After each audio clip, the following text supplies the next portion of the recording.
All right, let's dive right in. Today, we're digging deep into the hidden architecture of reality itself. We're talking about the invisible force that creates order in a universe that seems to love chaos. And we're going to be using a pretty fascinating framework to guide us. So let's kick things off with a huge question. I mean, think about it. In a cosmos that's all about motion and evolution and things breaking down, what's stopping everything from just dissolving into random noise? Why is there any structure at all? The answer, it turns out, is one of the most powerful ideas in all of science and philosophy. And that answer is symmetry. But we've got to think way beyond just mirror images. The really powerful definition we're going to run with comes from the mathematician Hermann Weyl. Symmetry is invariance under transformation. In other words, it's a system's immunity to change. Something is symmetrical if you can do something to it, rotate it, move it through time, and its core identity stays exactly the same. So this huge idea, this immunity to change, well, that's the secret sauce that answers our opening question. It literally forms the very backbone of existence.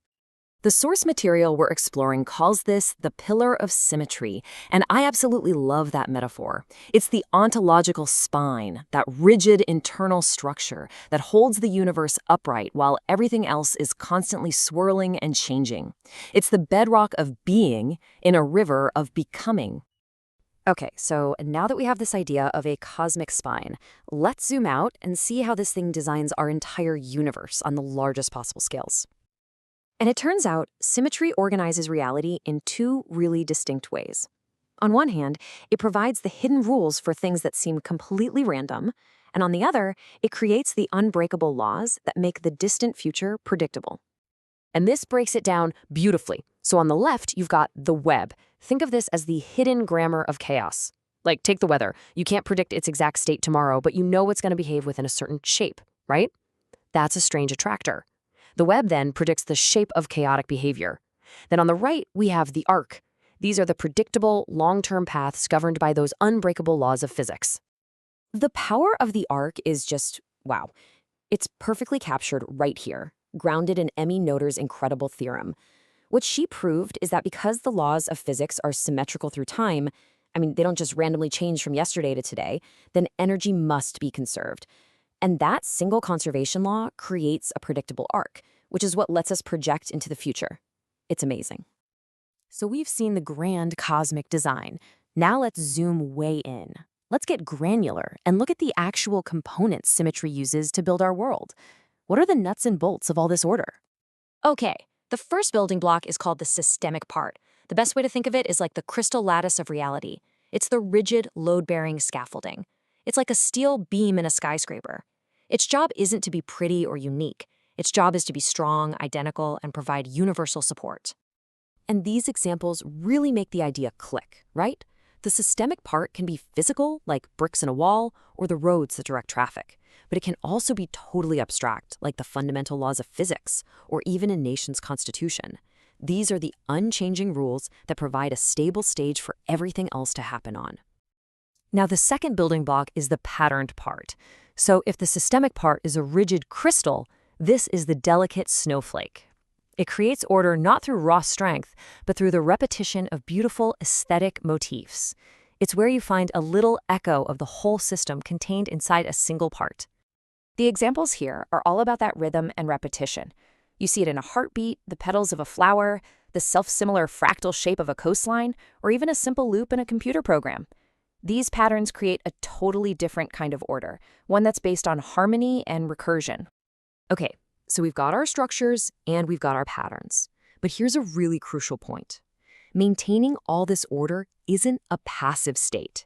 It takes a constant expenditure of energy. It's an active, ongoing fight against chaos. This is a concept called anchoring tension. It's the force a system has to exert just to hold itself together. And this reveals this brilliant paradox. In order to stay perfectly still and maintain its shape, a system has to be in a state of constant dynamic tension. Stability actually requires a lot of effort. And this shows us exactly how it works, step by step. First, some disturbance from the outside pulls on the system. But then a core anchor, whether it's a physical law, a core value, whatever, it resists and holds firm. This creates tension, a stress all along that connection.